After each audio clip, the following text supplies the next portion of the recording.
And we are live. Welcome, folks, to another episode of the Survival Podcast. Today is Wednesday, November the 30th, 2022. This is episode 3207 of the Survival Podcast. I've got Reed Richard, not Richards, not the guy from the comic books.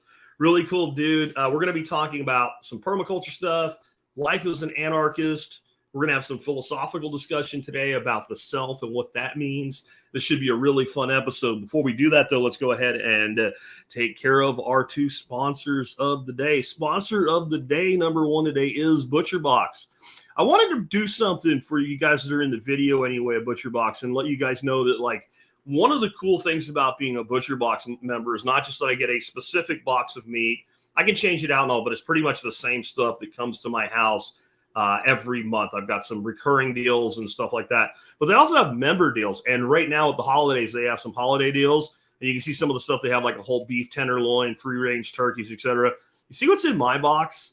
Bone-in rib roast. I'm gonna tell you a secret about why I got that. My son loves prime rib over every other thing on the planet other than his family. And so he doesn't know it, but for Christmas dinner, there won't just be a turkey. There will be a bone-in prime rib roast. That's why I did that. But if you're a member already, you may want to check these out. I've also done the boneless leg of lamb in a really slow, long sous vide cook. That was amazing.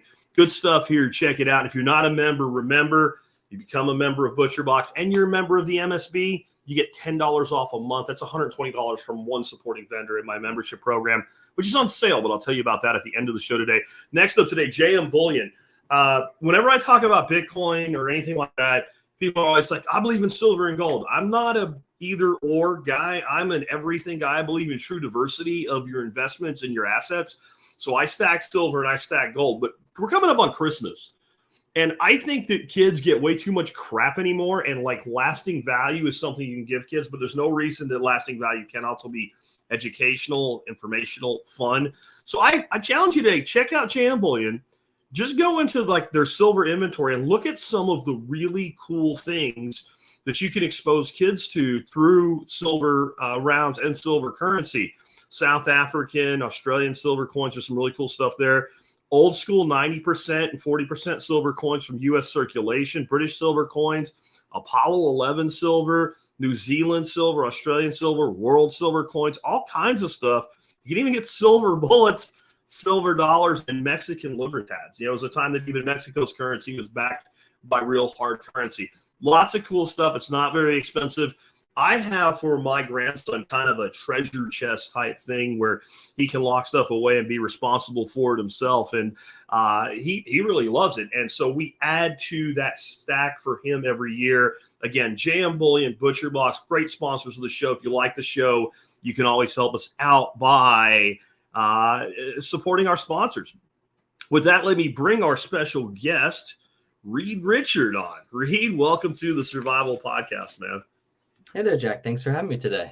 I'm glad to have you on. I always like when I have a guest on and I see their name and it makes me think of somebody famous. Like the first time I had Michael Jordan on, he literally put "not that Michael Jordan."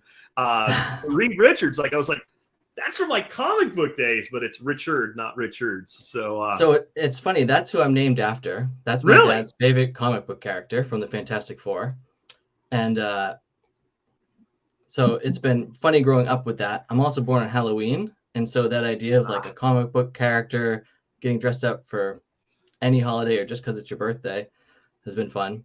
And then just for the people out there, I come from a French lineage. And so my last name is actually Richard, but everyone gets that wrong. It's not a stress. I don't care. Well, you call me whatever you want. I should have known. My favorite pronoun is Papa. So favorite pronoun is Papa. All right, man. So give us a little bit of your background. We're going to talk more in like the philosophical world of anarchism and stuff today, but I want to kind of start off with like, where do you live and how you ended up there? So walk us back to like, you're in school trying to figure out what to do with your life. You're not a dad yet. You're not a husband yet. And today you live a somewhat agrarian style existence on a really cool little place in British Columbia. Did you grow up there? How did you end up there? If not, like, what is kind of your background story of how you got to where you are today? Sure. Well, I grew up as a masshole, which is anyone from Massachusetts, basically. Yeah. And I loved music. My dad was a musician as I first was born, and he took other jobs later on, but I just wanted to play saxophone from the first time I saw a picture of it. So in high school, I was in the band program, and when I was in study hall, that was let's ditch this class and go to the music room and just practice for the day. And with that, playing saxophone, I'm engaged with my lungs a lot, and I'm like, I want to play the longest notes possible. And as I'm going down that avenue, I realized that, and I was playing a lot of improvisational music too, that a lot of people in those realms were getting into more spiritual sides of things, yogas and other idea sets out there. And I was like, oh, yoga gets into this asana practice and pranayama practice where they're really focused on the breath and their body's alignment. And that opened up my whole view of like, oh, we can combine a lot of these things so that spirituality can then come into playing music even more than it already is, without having some over-doctrinating entity telling you exactly how to do it. So as I went into college, focusing still in music, I kept going down that improvisational rabbit hole and opening to different spiritual traditions. I heard you just found out about Alan Watts, and he's great. And I was just like, okay, I am not finding what I want here in college, and I don't really think this is an avenue that I need to take to be a performer. Like, let's just be serious about it. And so in my senior year, I dropped out of college, and I had a tiny little job that didn't matter. I started taking martial arts overly enthusiastically. And then it got to the point where it's just like, I don't really want to be breaking people's bones. I'm more interested in like the Aikido path, where it's like you put someone in a wrist lock and you bring their hand behind their back and you can manipulate them around without having to hurt them. And so at that same time, I had a knee injury, and the doctors were like, you have torn tendons and ligaments and fractured cartilage. My knee was the size of a basketball when the injury happened. And they're like, you need surgery. And I was like, I don't think I'm going to do that. At that same time that I had dropped out of college, I was like, instead of being a musician, maybe I'll be a massage therapist. I like bodies and pressing on them. And so I went to school for that. And then in that school, they gave me a Reiki attunement, which is essentially just coming into like a recognition that, like, you know, supposedly Jesus healed people with his hands. Well, maybe we're more than what people have told us we are. And maybe any of us could have that ability if we aligned ourselves correctly. And I was fascinated by the energy circuitry of the body, from chakras and meridians and microcosmic orbits. And I was just like, you know, the Western world doesn't really recognize these things at all, but these cultures have existed for thousands of years and they're not completely falling apart. So maybe there's things I should look at in that. I think it's good to question everything and at least listen to more stuff about it rather than just being closed off to it on face value. And so I went through that process for a while, and then I was just like, okay, this is all well and good. When that knee injury happened, I couldn't work anymore. And so I had to move in with my parents for a moment, and I love bicycling. I think it's one of the better forms of moving across landscapes that we can do, even though it's obviously a lot more efficient to do it with a car if you want to get somewhere fast. And so I packed up all my stuff onto my bicycle trailer, which is like 13 foot long, so I could fit my instruments on it, my camping gear and stuff. And I basically took out across the country to go and see, like, how are other people living? I'm interested in living with other people. I recognize we're social creatures, and I'm not just going to go live on a mountain by myself and make this all happen. I like being engaged and having people to play music for. And I always had a garden growing up because of my mom and my grandmother. And so I liked being in those situations too. So after several years of traveling around, and I would take trains or buses like long distances because I didn't feel like being in the middle of the country. And eventually, in that practice of being out in the forest and meditating and playing music to going into cities and different places where people were, I was told basically, like, you need to go check out Hawaii and be with the active flowing lava. And I wound up there. I was there for 6 years. And again, there's a lot of different people living very different lifestyles out there, So that was a perfect place to experiment more with all of that. And I found a curious dancing community out there called Ecstatic Dance, which is basically, it's as if you're going to a nightclub, except it's during the day and no one talks on the dance floor. Okay. And then they have a big altar set up on the other side. So if you do want to meditate or have some more space like that, that's there for you. And I found that the freedom of movement that I was able to get into, along with combining all the different practices from martial arts to just working on my knee and repairing my knee, gave me space to come into greater alignment in my own body and strengthen my whole person. And I met my wife out there. We had our first child in Hawaii, an unassisted birth. And then I found for myself that getting married and having a kid put new lenses on, and my wife had her new lenses come on. And about a year later, she was like, I'm not going to stay here. I need to leave. She's from Canada. She grew up in Toronto. And she was like, I need to go back. I didn't expect to spend 3 years here. I'm going back to Toronto. And I saw with other people that you have a choice. You can choose to stay in Hawaii and live a blissful life, or you can maintain a connection with your family. But those things are different. And I was like, there's no way I'm losing connection with my kid. And so I was like, you're moving to Toronto? I'm going to Toronto. Let's stay together. When we got there, we were immediately like, I'm not going to stay here. And so a friend had some work in Santa Cruz. I went down to Santa Cruz for a bit with my family at this point. We started living in a tent at first there, and then we moved into a trailer, eventually a yurt. We were there for about 2.5 years, and then it was time to leave there. Again, we were living with people there, and there's a fun thing of living with people where it doesn't always work. It's just like different people have different agendas, and they want different things to be happening, which is great. But if you see that, and you know that you're not meant to be there, and it's not your place, it's good to just find somewhere else to be. And so this, as we were looking for places to be, the only place that had a space available that was in our price range to rent was here on Salt Spring Island, which is the Southern Gulf Islands in British Columbia. Like right across from me is San Juan Island, which is in the States. And so it's this funny little piece of the world. They call it the Hawaii of Canada because we're in a little sun pocket between Vancover Island's mountains and the mountains on the mainland that keep the clouds mostly at bay. And it took some time here. So this is our third place that we're living at right now on the 20 acres. And when we were at our previous place and we knew we didn't want to be there anymore, to find housing on this island, it can be challenging. And so when our friends who run this place approached us saying, we'd like you to live over here, we're like, that sounds great. Is there a building home that can actually hold us? Because we're all pretty dynamic people. And at this point, we had a second child. And as we were in the process of moving here, it took several months, we found out we were pregnant again. And so we just had another child this year, which keeps things very interesting. And that's the shortened version of how I got here. If you want to hear some more of that, you can tune into episode 2591 of the Survival Podcast, where I chatted about this previously.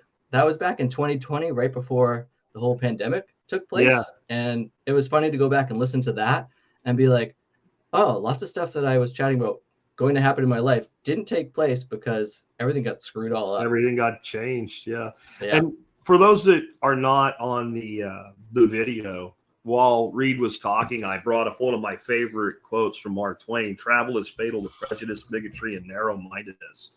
And that's a lot of what I heard in your discussion there. By going to all these other places, meeting all these other people, being exposed to all these other ideas, it changes your perspective as a whole. And I think what we as humans do is we adopt pieces and parts that work for us. We're all in the end practitioners of Jeet Kune Do. We take what works for us and we dismiss what doesn't. The problem is, since most people end up kind of in their bubble, their echo chamber, and they don't get there's a lot of things that maybe they would adopt if they took long enough to understand why someone else even feels that way. I often say that, like, one of the biggest things we can do I'm very opinionated and I'm very convicted in my principles and my beliefs, but I always try to entertain the other side. And I often talk about steel manning the other side. Like, so can you make the best case possible for the alternative view to what you have? Because even if you don't end up accepting that view, and you probably won't if you actually know why you believe what you believe in the first place, but at least you'll understand the other side. And until you can understand the other side, you really don't understand yourself, because you've created this kind of metaphorical brick wall of ideology. And each one of those bricks becomes so important that it not fall, because if it fell, well, by God, the whole thing might fall apart. And this whole construct you've made around yourself that is what you are and what you believe in might all go away. And that's terrifying to people, right? That's more terrifying than freedom to people. Yep. And it's also the kind of thing where if you're not able to, express the other person's like idea sets, it means that you're not going to be able to formulate an argument to actually share whatever the differences are between your idea sets. Yeah. Because you don't know what they are. That's right. Because you don't know what they are. You just know, I don't like that person. I disagree with them. Yeah. So a lot of what I've read in your notes that you submitted to be on the show this time talked about the self. And I think that's kind of what we're getting to, because by understanding others, we understand ourselves. How would you define self? Sure. And let me start with chatting for a quick second about Paul Wheaton's eco scales or eco levels, where it goes from 0 to 10, and Sepp Holzer's at 10. And at 0, like, you don't care if you're burning just your gas outside, not even going anywhere. Yeah. And the idea that like people who are like 2 or 3 levels above you seem crazy. And so like for me, I feel like a lot of people I've met over the course of my life are like, Reed, you're crazy. And I'm like, oh, I'm living a life that's so much further down on whether it's the eco levels or levels of trust and any number of other things. It's just like the lifestyle I've chosen appears crazy. And so I think that when we have a view of self, like a lot of people, we can acknowledge like this body is myself. That's pretty easy. And then you were chatting before the show about kids and emotions and how they can flip back and forth and blow up. Like we have emotional bodies. We also have mental bodies, and we have a spiritual body. And with that, I would say that our physical body is intrinsically connected to the earth. And so to look at the earth as our own body, that to me is an appropriate aspect of self. It's why when different indigenous cultures were taken from the lands that they originated from, or however that migration worked, and moved somewhere else, they had lost their ecological connection. They no longer knew all the plants that were there. They didn't know how the watershed necessarily moved through that system. And so in that space, oh, there I am. That's funny to see. There you are. There's a piece of the self that is being a contrarian.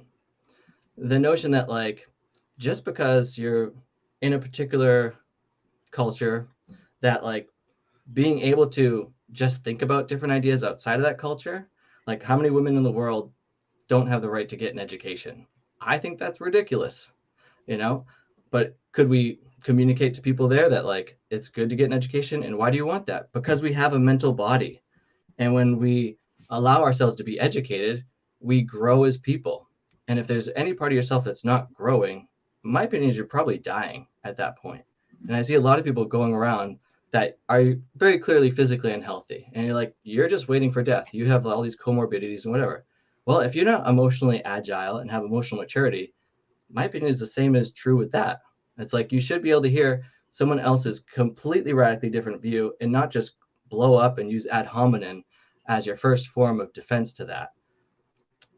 Mental abilities and your mental body is kind of that same way. It's like someone can tell you a concept that's really a big stretch. Like, how does DNA work? I'm not even sure. I'm still working out that one. But the ability to like be open to it and stretch out that part of ourselves is important. And the same goes for spirituality. Like, how many times do you see someone from an Abrahamic religion complaining to another person of a different Abrahamic religion that they're wrong? And it's just like, it's okay to relax, guys. You have the same basic foundation here. Yeah.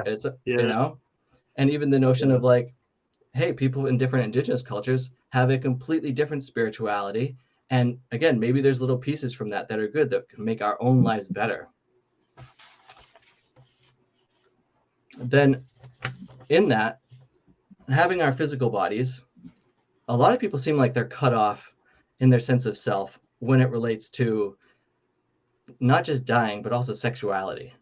And so recognizing that like that sexuality is a creative energy and it doesn't have to get expressed through sex. It can get expressed through, you're in your garden doing stuff. It can get expressed through any number of creative outlets, and that having a clear channel of working with that energy in these other areas, I find is an important place that I see a lot of different people stagnating because they're closed off to that, often because of different worldviews and mentalities that were pushed onto them as kids of like, this is the right way to be, and you got to fall right between these lines or you're going to hell and you're a bad person. And I'm just like, I personally am going to question the entirety of like what makes a good or bad person. And I feel like all of us intrinsically know in ourselves, like, you shouldn't step on puppies. It will kill them. That's not a nice thing to do. Sure. At the same time, like, oh, I'm going to step on rats if I see a rat, There's certain life forms I want to proliferate and others I don't. And even in the proliferating of life forms, I got to know, like, maybe it's not the best idea to just set all the pigs free to go and tear up the earth. Maybe that'll cause unneeded consequences. Although pigs are delicious. So, and the earth I'm is going still to have... looking for the great scourge of feral hogs in Texas that supposedly exist here, because I'm eating as many of them as I can, and I can't find as many as I want to eat. But right. They do cause problems, but I think we find those problems are in pockets. And it's interesting as I listen to you talk, like, and you mentioned like women not being able to learn to read or to get an education. And I think about how often two cultures, if you have, let's say, people from them talking to each other, can be horrified by the other culture. Yep. So I think about a simple thing like not really simple, but a common debated thing is like the ownership of firearms. So to me, the fact that you could tell another human being that they cannot own a means of defense, I find that to be horrific. The fact that, for when I was in New Hampshire years and years ago to speak at a thing, but I flew into Massachusetts, I made a comment during my talk about a knife that I carried, and somebody said, "Did you fly into Boston?" And I'm like, "Yeah." And they're like, "So did you have that knife on you when you were on your way up here from Boston?" I'm like, "Yeah." Well, if you got it pulled over in Massachusetts, that's a felony.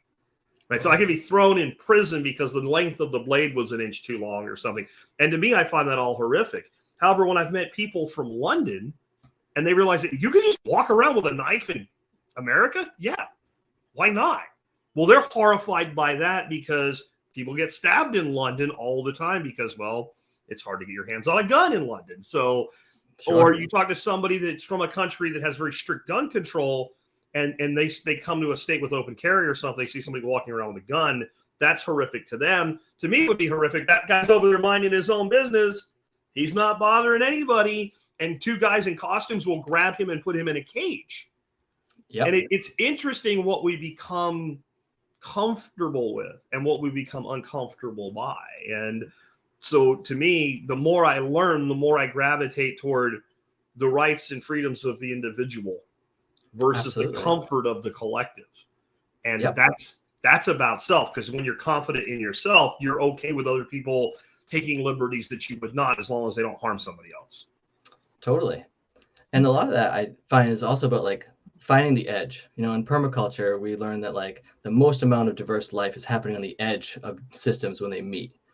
And I think like a lot of people, they're not actually living on the edge of their life, and I'm going to only take so much risk with my physical body. But the idea of, chatting about things that might be emotional, mental, or spiritual, it's like, take some risk. Like, what do you have to lose with those bodies of yourself? The worst case scenario, you'll go to therapy afterwards, or you drop learning a particular program because you realize you're not interested in it, or you've heard enough about a particular person's spiritual background or path or thing, and you're like, I'm good. I'm going to go back to whatever it is. But when you do find those little gems and jewels in there, it's like, oh, now there's something new. And it's because you explored that edge piece. Like I remember when I went to Panama for a moment, there's a lot of people with guns on the street. Yeah. In front of buildings and other things. And I was like, oh, this is new for me. Yeah. And I like this. That's good. It's the Yeah. kind of thing where, the government has a monopoly on violence. I Yeah. think that's terrible. Yeah. Just to clarify for people, I was stationed in Panama for 2 years. So Oh, nice. these people that you see with guns on the street in Panama, they're not like just walking around randomly. There's security for different businesses and stores and stuff like that primarily. So you go into a jewelry store, there's a dude standing out there with an 870, right? And he means business, man. And so to me, I actually found that very comforting because Panama City has some places where, especially if you're Rubio Azul, man, you don't necessarily want to be, a year after Just Cause. So having these dudes around that were armed and, in some means of defense, to me, that was actually comforting. Absolutely. And the notion that, I didn't see many of them wearing a particular uniform. No. When I just see a cop, sometimes my heart will just start racing a little bit. Yeah. And I'm like, oh, I should take an extra breath, because our breath is one of the things that helps to regulate our emotional bodies. And it's just like learning to be comfortable in those situations is often just about taking a breath. But it's like, oh, because they're not wearing a particular uniform, I'm not having this usual response. And I'm just like, that's cool. I'm glad that there's people around who can defend a given situation or stand up for a certain thing. I'm not the biggest guy in the world. I mean, I can defend myself for sure, but yeah, when you're in a strange place, you don't know who's looking out for you and who's not. Exactly. Yeah. And maybe I was a little bit too idealistic, because for all I know, that guy might have wanted me gone. But it's possible. In the end, it actually seemed like it was a very stabilizing thing. Like in the parts of Panama City where you had those people out and about, you didn't see a lot of stuff go wrong, and you make the wrong turn down the wrong corner, especially after dark, and people disappeared. Yeah. That's right. It was interesting. You also mentioned tending. So what is tending? So in having I have a lovely 3/4 acre parcel that I get to do some farming on. And I'm personally right now debating these different words: farming, gardening, tending, and how they relate. Farming seems like you should be making a profit on that. Gardening seems like it's for your own personal benefit. And then, as you're talking in the Monday show about homesteading, it's like, take your excess surplus and go give it to those neighbors who aren't doing it for themselves, and share that around. And then tending, I put in this other category where it's this recognition of all these different body aspects, this recognition that the earth is another part of myself, that self-care is earth care. And in a bunch of different cultures, there's an acknowledgement that consciousness is not solely possessed by people, that plants have it, animals have it, maybe the mountains have it, that the earth as a whole has it. It's the Gaia hypothesis.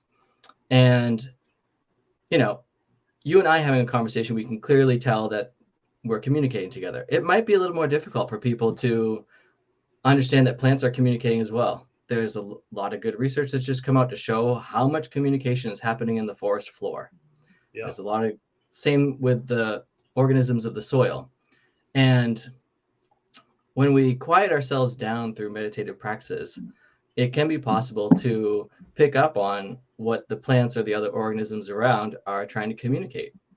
And I like to personally utilize free writing, where you're not necessarily trying to make any sense, but you're just open to receiving information. You can ask the plant, the garden, the ground a question, and then you can just start writing to see if anything of relevance comes forward in that. The same can happen with drawing.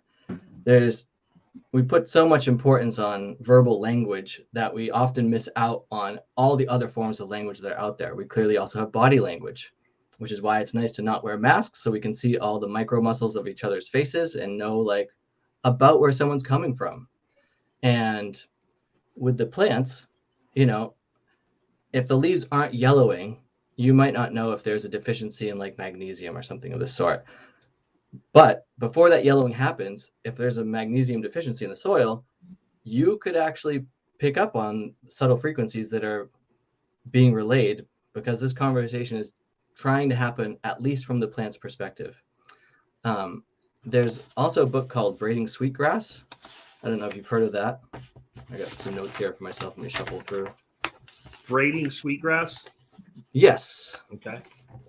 And in this book, Robin is the lady's first name.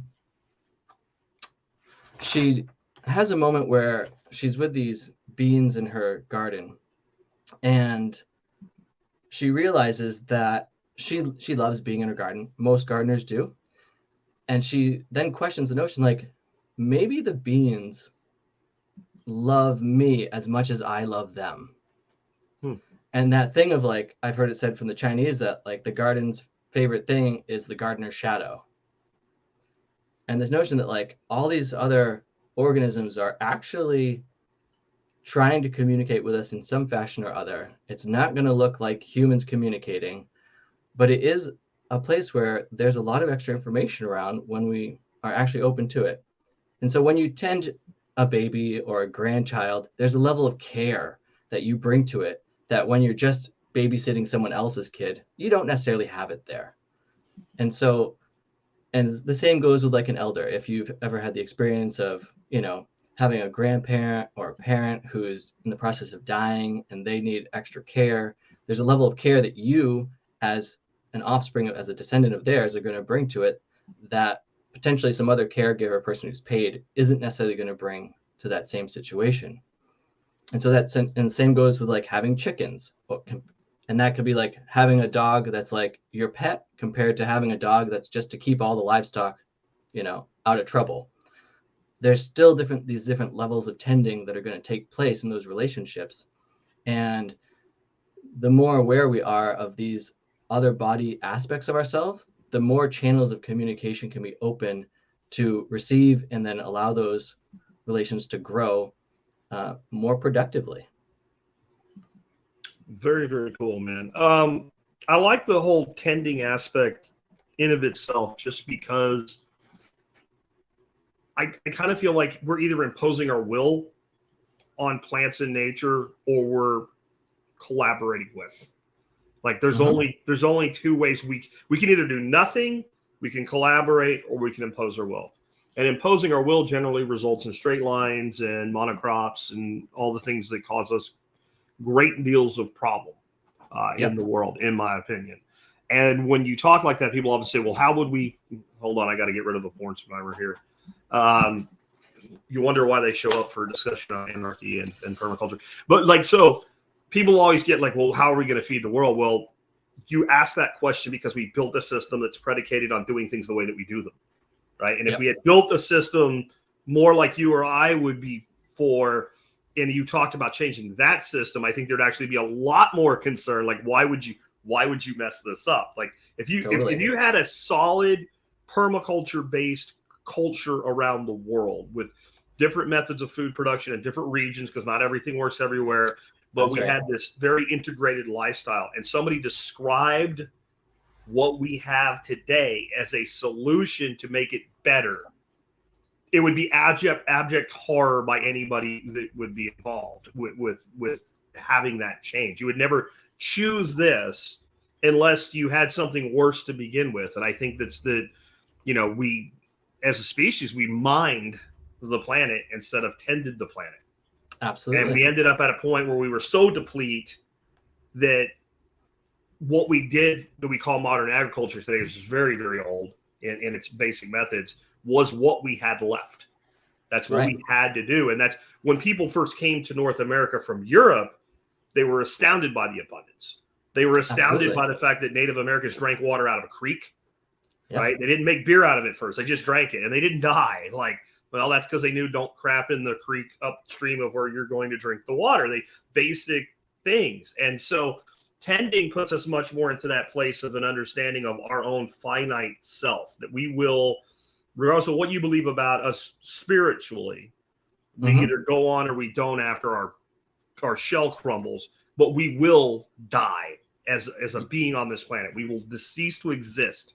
And it's so important. Our time here is limited. And if you actually get that, then you should be thinking about, well, what I do then is going to affect my sons, my grandsons, and my great-grandchildren, etc. And I need to be thinking about that instead of what can I get while I can get it. And that's where I think that's where we've ended up in a lot of trouble. And there's this very subtle difference between farming and tending, right? And actually thinking about so to tend to me means to care for. That's right. Right. It means to care for, where farming means to get, to take. Absolutely. Right. That's as much what as means, you can. Right. To extract where tend means I really need to think about what I'm doing. You often think, if you look at, and this is why I tend to like animal-centric cultures. I have a preference for them, I guess, because if you think about what does a shepherd do with the flock, a shepherd tends the flock. Absolutely. Right. So the first duty of the shepherd is protection. Yep. Right. I want to protect the flock. So yes, I might eat you and shear your wool, but I will protect you first. And so that also connotates then this concept of protection of the thing that you actually have the privilege of being able to protect. Absolutely. And that's a good piece, that it is a privilege. That I've heard it said in other indigenous cultures here in North America, that instead of having rights, that they had obligations. And so their relationship to the land, rather than it being like a right or a privilege, was an obligation. It's like, I'd better darn well make sure that this is in good to better shape for the next generations to come. Because if I don't, I'm leaving them with a cesspool or a big dead zone in the Gulf of Mexico. It's like, our number one export, as you mentioned in the past, of the United States, is the topsoil. That's just running off from all this erosive mining type agriculture. How much can we get out of it, rather than like, the breadbasket of the United States, when the buffalo were still roaming it, it was that same kind of sheep herder thing. It was like, there's a lot of people making those buffalo move. They're not going to stay in one spot. Yeah. And then you get, as ruminants move across the planet, they are by and large improving the quality of the planet. Yeah. And if you think about it, there are no ruminants that really stay put. They don't. That's right. Your browsing ruminants have less of a migration pattern than grazing ruminants, but still they all move by necessity due to predation and due to the fact that, well, I ate this, so now I need to go over here and eat this. And that's right. It's almost like there's an intelligent design behind the entire way everything works. It's crazy. It's almost like they're tending the earth. Yeah. And it's everything, right? Like one of the permaculture principles is everything gardens, and that always takes me back to Panama and the leafcutter ants. And you see these little trails going through these fields, like half-mile long little trail. And it was the ants going back and forth, and they didn't eat the grass. It's their repetitive motion wore a path like a human wears a path, just a tiny one. And they were taking the mangrove, or not the mangrove, the mango leaves. Oh yes. And then they take those leaves down into their little nest, and they actually chew the leaves up, and they cultivate a fungus. They don't eat the leaves; they eat the fungus that they grow on the leaves. Now that's kind of insane to me that nature has that level of innate intelligence, and then that's going to have an effect on the topography and the land and infiltration of water, because they don't last forever. They'll go away, and then they have these caverns that are infiltrated with water instead of running off. And that takes me back to like what the Native Americans used to say, when the prairie will die when the prairie dogs are gone.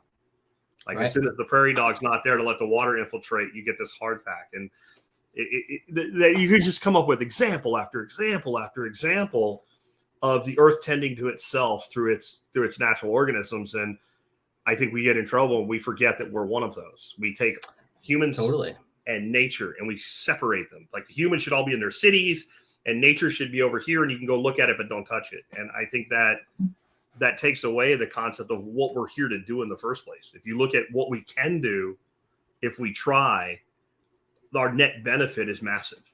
Oh, it's incredible. Yeah. I mean, the ants is a great thing to bring up, from the notion of like, there's a species that is domesticating other species. Yeah.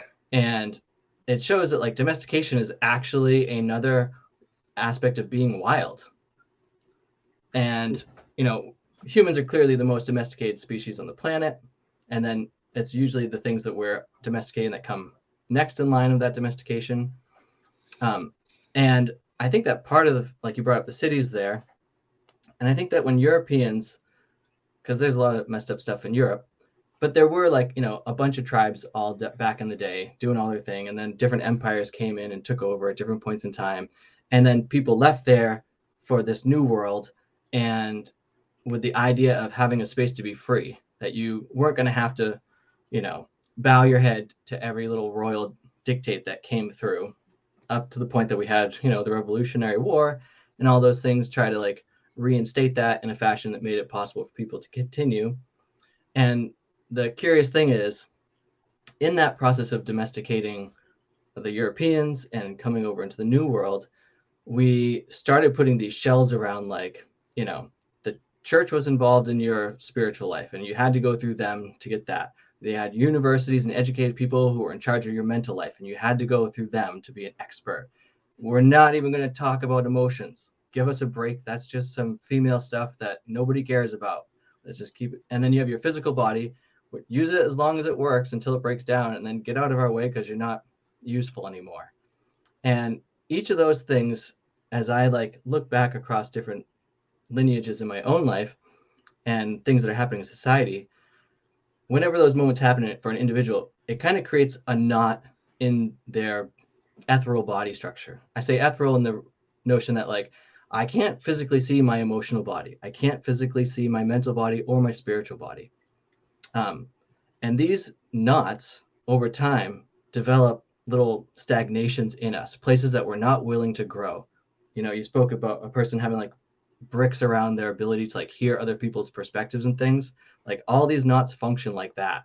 And then those subtle knots can become cancers in our physical body. They can become ailments in our physical body because the life force of existence, right now, if I don't know how much sunlight you're getting on you, but as the sun hits the planet, we absorb it into our body and then we refract out a bunch of it, which gives us the coloration that we see. So everything on the planet is getting flooded by that. So in a certain context, everything that's here is also condensed sunlight.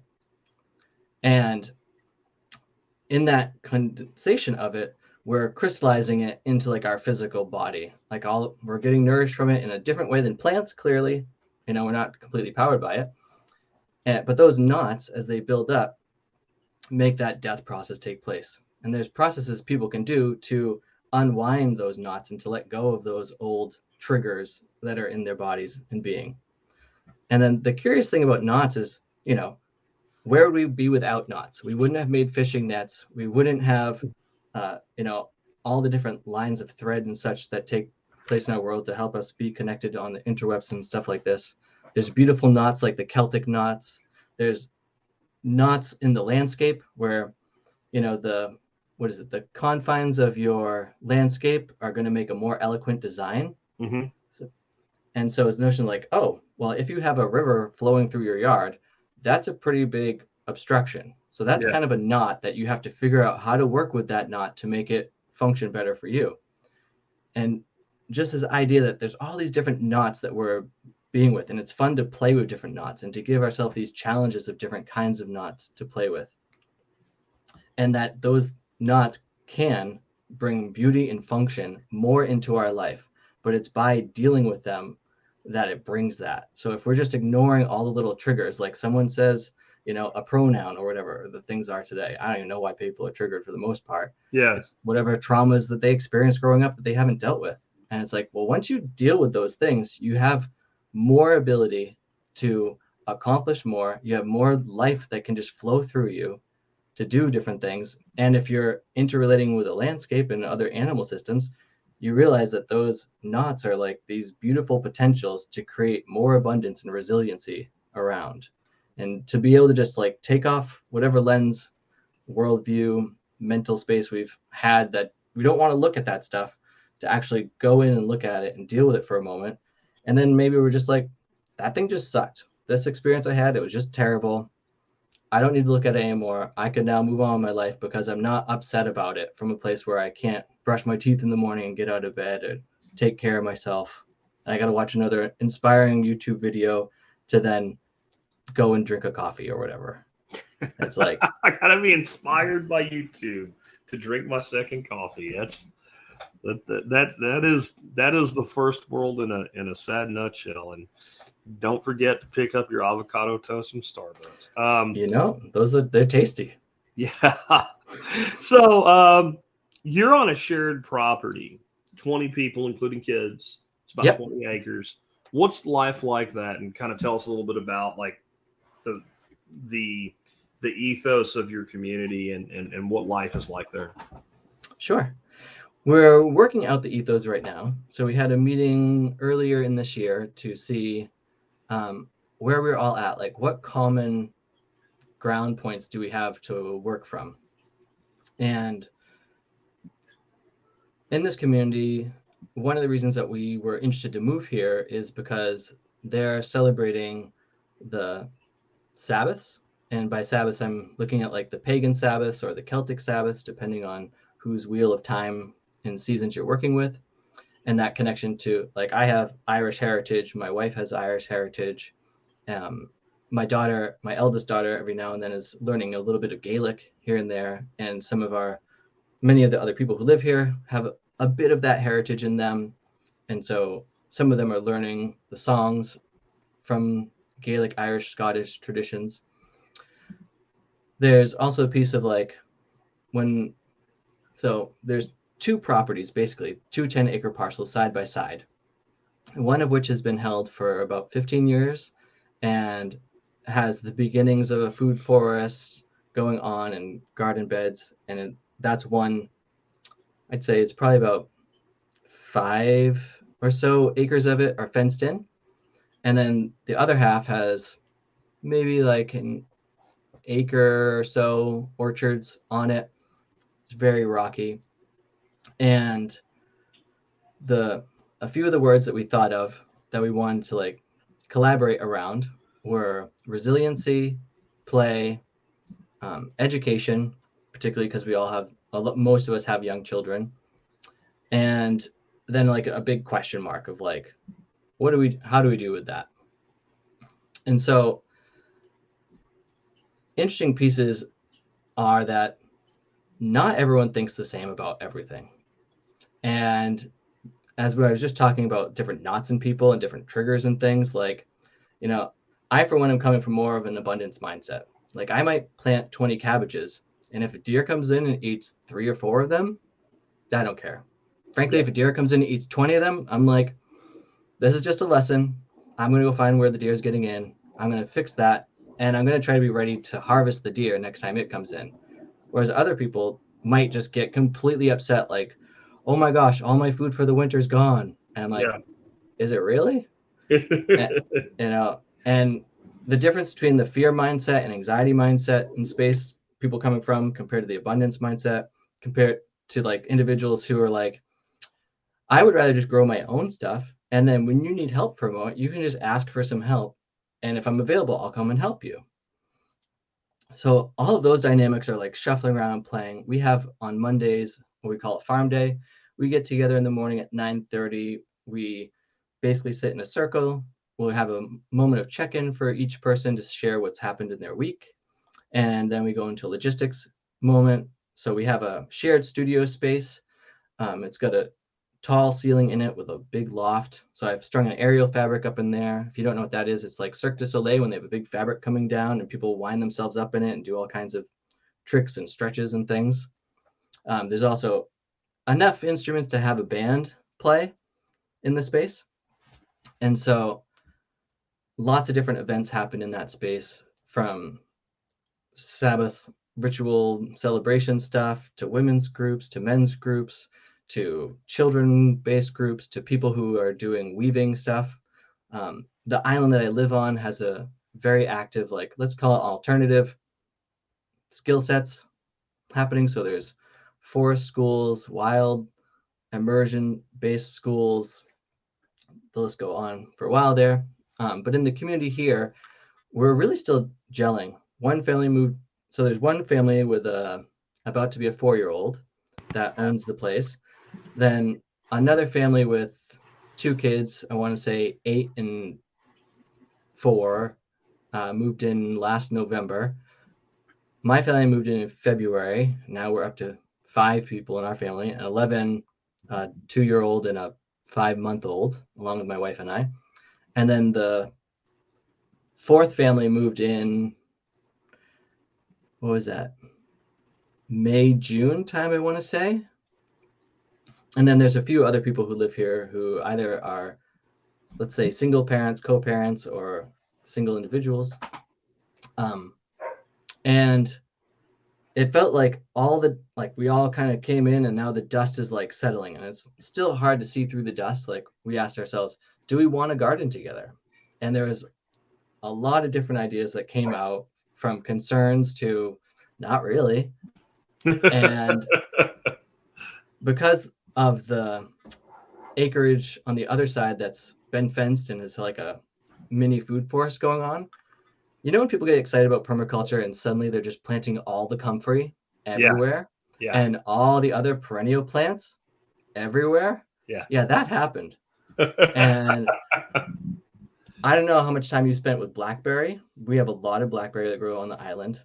And it's the kind of thing where you cut it down, it's going to grow back. Like a piece the size of my finger knuckle of root is growing back. And it can be like as thin as one of my tusk hairs here. And so getting rid of blackberry is a serious mission, in the same way that getting rid of any of these other perennials is a serious mission. And so I was like, instead of like actually gardening together, can we just set up a farm stand at the top of our driveway, take these different medicinal plants and, you can make compost teas and whatever you want from the comfrey and some of the other stuff, actually process through some of that stuff together, put it up at the farm stand, tell everyone it's there. Any money that comes in, then we can use that money to further whatever kinds of gardening things we want to do. Yeah, it's always been a challenge for me in my head to try to make community work. And what I've always come down with is kind of, I think what it takes to have the best chance of success, because there's no guarantees, is people have kind of their own space. Yep. And they can do their thing with their own space. And if there's community space, then that community space has certain rules and ways that we engage with each other. And then the biggest rule is leave your neighbor alone. Mm-hmm. If they're doing something and it's not hurting you and you don't like it, don't look at it. Totally. And that if you can get that far, I think you get further than most attempts at these communities, because I think what happens is it's the romance problem, right? Like with girls growing up in the 80s and 70s and the heyday of Disney, it was the princess fantasy that would ruin relationships because they expected to meet Prince Charming and everything be perfect forever. It doesn't work that way. So people get the permaculture or the libertarian or whatever it is in their head, and the community should be like this. Well, then you get another human being. They probably have a different idea. Even if you're 90% the same, what are you going to focus on? The 10% you're different on. Yeah. And so to me, by having kind of your own defined area, like this is where I can paint my vision and you can paint your vision, and we can, it's basically a neighborhood where we agree to leave each other alone. Totally. I mean, but yet still cooperate where it makes sense, where we feel like it, like, and have community, but also kind of have boundaries. Absolutely. And that's like the curious thing that I'm finding in this particular situation is, where are those boundaries? So we have different storage containers on the property. One of them had all the shop tools in it. And we wanted to move that to on top of another shipping container that it's just a storage spot. And so on a farm day, we ended up taking out everything from that shipping container and prepping it to get moved. And then a person had some car troubles and ended up buying another vehicle. And now they have two vehicles that are parked in front of this storage container where the other one's going to get moved to, that are blocking it, and like their wheels are off and things are happening. It's just like, what's going on here? When is this vehicle going to move? And all the tools are, they're in like a little covered carport. Yeah. But they're basically in the weather right now. Yeah. That's not the best. And so those things of like, sometimes you need to have a heavy hand with just recognizing like, nope, we need this thing moved. We need it moved now. If you're not doing it, we're just going to make it happen. Yeah. And, we don't always have like as much space as we might want. Like a lot of the homes here are tiny homes. So the place, Salt Spring Island, it's funny in the regards of like, it's a big enough population that there's a hospital here, and you have a lot of old people retiring here or just like wanting to escape the city because it's a quick plane flight to Vancouver or Victoria, and it's gorgeous. But then you also have like a really good, for Canada, a really good school system that's here, with every school has a school garden at it and other things going on. And so you have a lot of families as well, but there's not enough workers to have housing on the island to support the local grocery store or any of the other things. And the bylaws that exist on the island are such that they're like, you can't build tiny homes here. Oh my gosh, what do you mean? Yeah. You're going to have people just live on your property and work and help out the greater community. So there's lots of tiny homes, but tiny homes don't always come with as much land around them as you need to function with what you want.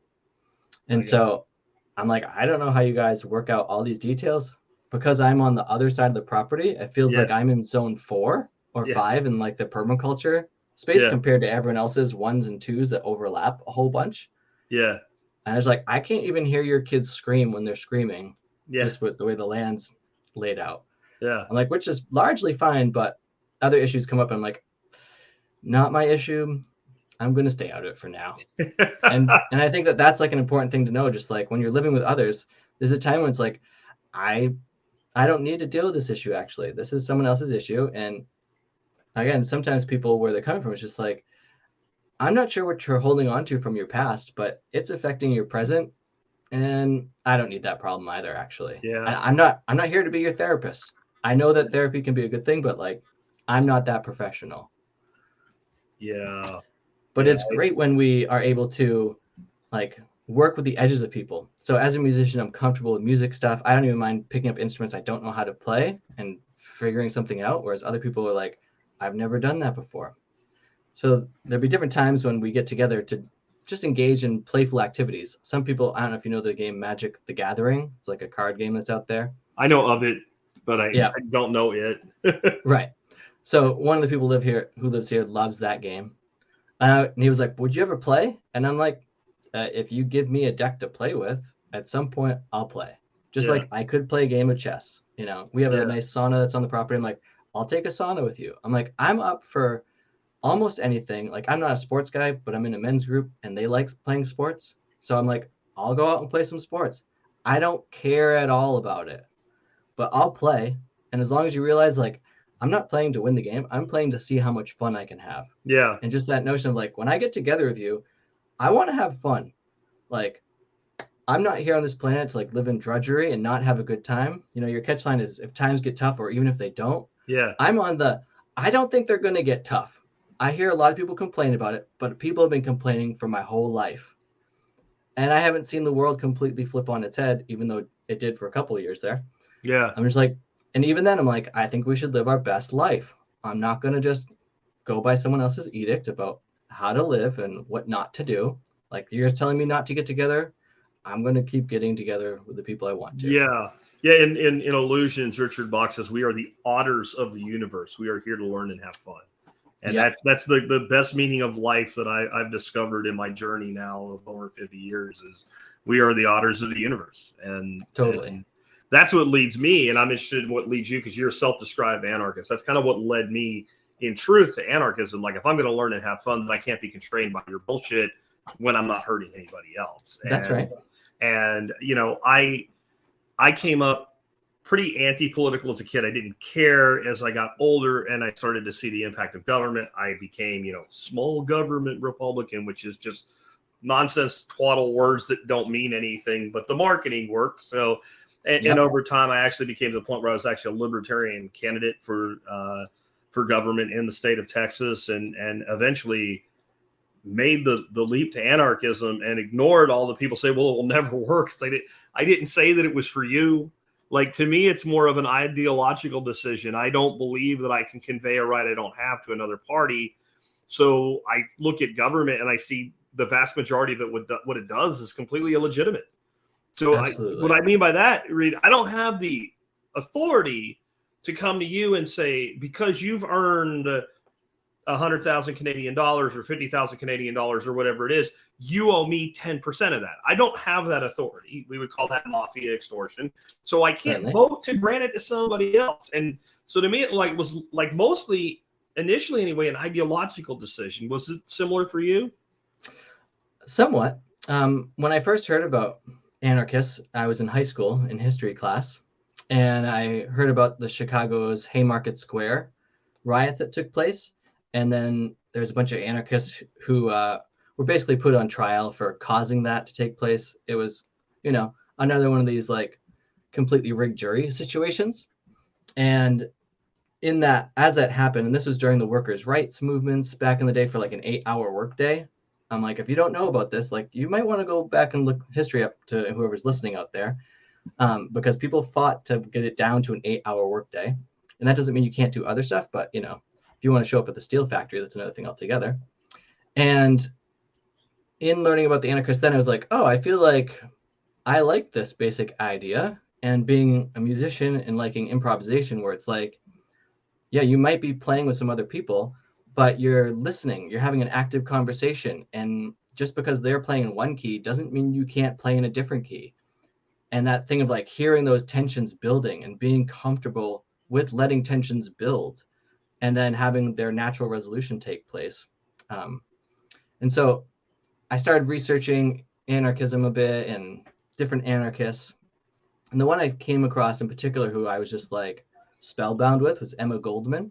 Okay. And early in her anarchist life, she said this thing like, I don't want to be part of any revolution that doesn't include dancing.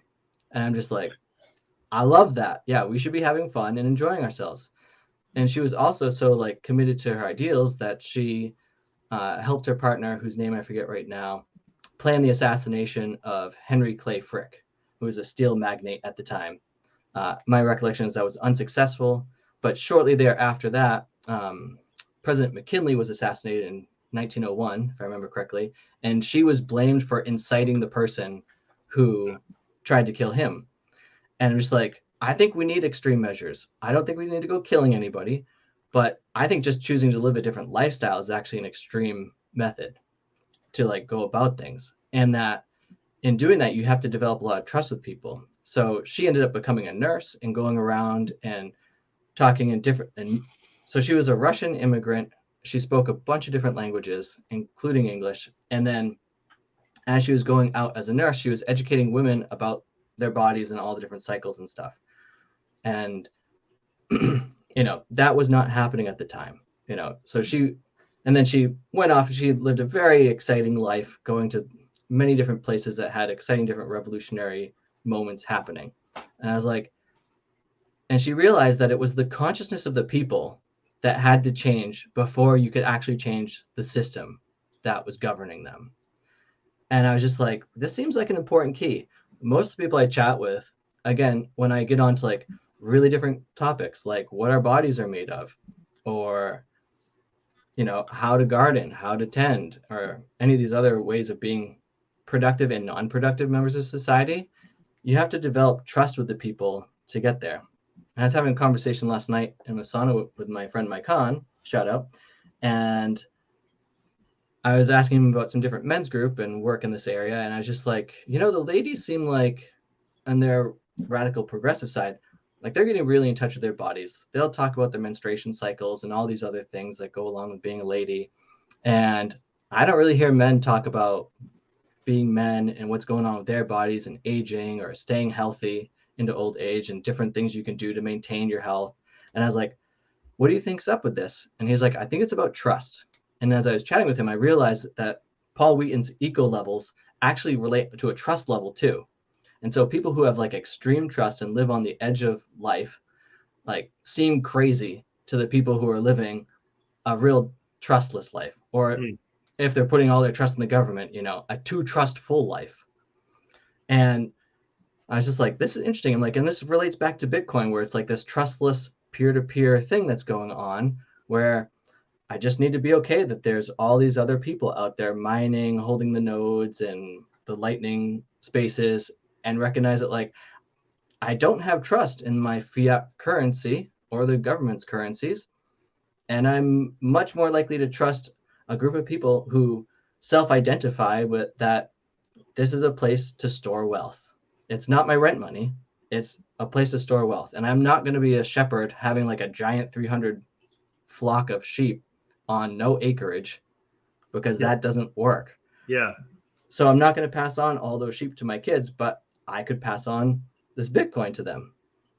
And that was an interesting conversation you were having yesterday with the fellow around like the paper wallets. And I've been thinking about that for a bit. And I'm just like, okay, I don't have all the words yet to talk Bitcoin to most people, but I'm just like, I see it as the most likely next thing, given just like, no one's going to stop technology. It's the space that governments can't keep up with. And Satoshi, whoever they are, figured out something cool, implemented a pretty interesting thing, and it just keeps advancing. So I would rather put some stock in that. It's a lot easier to get and move around than gold if I'm actually going to trade it to somebody. I like that that you have that treasure chest for your grandson, because that just sounds like a lot of fun. And I'm just like, how are they going to do stuff with that in the future? And, you know, how do we value life? How do we define wealth? I What can't are remember these the things? name of it, but one of the most mind-bending things I've heard, it was an article, but Guy Swan reads articles on Bitcoin Audible, and it was the concept of galactic level blockchains and the time preference being extreme, and the way that like different civilizations would communicate with other civilizations was through blockchain. And Interesting. With what we're talking about, I can't go deep into it, but it sounded stupid when I just heard the title, but I'm like, if Guy read it, it's probably good, so I'll listen to it anyway. And it was actually incredible, the idea that it would actually be a way to communicate across these vast chasms. And it comes from a perspective of we're probably not going to be living like Star Trek and hanging out with each other. If there are other civilizations, like the distances are such that, but if you had like a block time of 10,000 years, right, then you could have this kind of time check situation. It was really cool. And it would come back to, well, why do you trust? Well, I can verify. It just takes 10,000 years to verify this block versus 10 minutes to verify this block. And like, interesting. The reason I love Bitcoin is it's the first monetary good that we've ever had that requires trust in no one. Totally. Because anybody, like if you think about even gold and silver, they were great forms of money for the time, and they're still source of value. But if I give you a silver coin, you're sitting there looking at it going, this is probably legit because it feels about an ounce. It looks right. But you don't really know that is a actual, 99% silver wrap. You don't know that. You're trusting it. You're trusting the mint stamp on it. You're trusting the appearance. But if you had a way, you could put a tester on there. And it said immediately, this is exactly what it says it is. And that little light came on. Well, that's what running a node is in Bitcoin. So anybody can self-verify. And that's something we've never had. And then you also can move it at the speed of light. We're kind of derailing from the discussion. But what it does is it opens the ability for us to do commerce. If I send you a tenth of a Bitcoin, you're good. You got it. And it's not counterfeit. And it's legit. And if I wanted to send you the equivalent of a tenth of Bitcoin in silver, I have to mail it to you. Yep. And, I sell a membership product, and I get half a dozen or less silver payments a year now. When I first started doing it, I got half a dozen a week. Right. And now almost anything that's not fiat is Bitcoin. Amazing. And that I know I'm a microcosm, but it just shows me once you give people the ability to transact trustlessly across space-time, then everything changes. And I think it may be a big part of eventually getting to the world that you and I want our grandchildren to live in, right? Like, totally. We probably won't live in it ourselves, but like the back of this shirt says, bring back seventh generational thinking. Nice. And that to me is what we're talking about. We start building with hard programmable money. Like we've had hard money before. Relates to anarchy. We've had programmable money. We've never had hard programmable money in one. Like, yep. But for anyone out there who's wondering like how Bitcoin ties into what we're talking about today, because there's not middle people in Bitcoin in the same way that you have, whether it's gold, silver, fiat, whatever. Yeah. You're eliminating a ruler. Yeah. There's no one who's like controlling that situation. That's anarchy. When we can just have whatever commerce we want between each other without someone having to dip their fingers into it. Yeah. That's part of not having a ruler. Nobody wetting their beak on it, man. Right? Like the old mafia movie. Yeah, let me wet my beak. No, I don't think I will. I don't think that I will. You have kiddos. What kind of skills are you looking to pass down to them to make sure that when they're the people in charge, that they can look after themselves, and hopefully guys like you and me as we get older? Absolutely. So there's all the homestead skills, I know, from gardening to tending animals to slaughtering them to kitchen skills to trade skills to even being able to like manage your finances, possibly even having some form of like small business, entrepreneurship, all that stuff's on the table. Obviously, you want your kids to like read and write and do mathematics. If they're interested in other languages, that's great. Having some coding skills or just recognizing that it's out there and being able to like build a website, basic computer knowledge out there.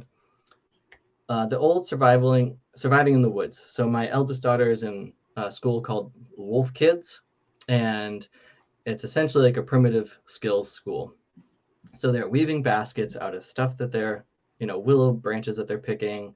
They're making debris shelters and spending a night in that. They're learning to use a bow drill to make fire and sitting by a fire for like some portion of a night to the whole night, depending on how old they are and levels of competency. They have all the knife skills that they need as they're developing those things. Then I go into like, I think everyone should also learn some amount of music.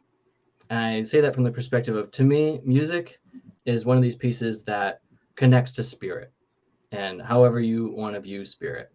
And it gives you a potential of like a straight connect. Like once you gain a mild competency with an instrument, and that instrument could be your voice, it opens up this realm of awareness where it's like, oh, who or what is actually making this music? Like when you just follow your creative impulses, like what is that's making this seem interesting to go through? And then in that spiritualness, like learning meditation should be part of it. I also think that learning massage is something that every kid should learn. Like the idea that you grow up, you get out of school, you get married and have a kid, it's like nobody, like you might see people conversing and having like, relationship issues and resolving them. And that can be good demonstration. I think that people who can just turn on the computer and get all this crazy porn stuff and that's where you're learning about sex is dumb.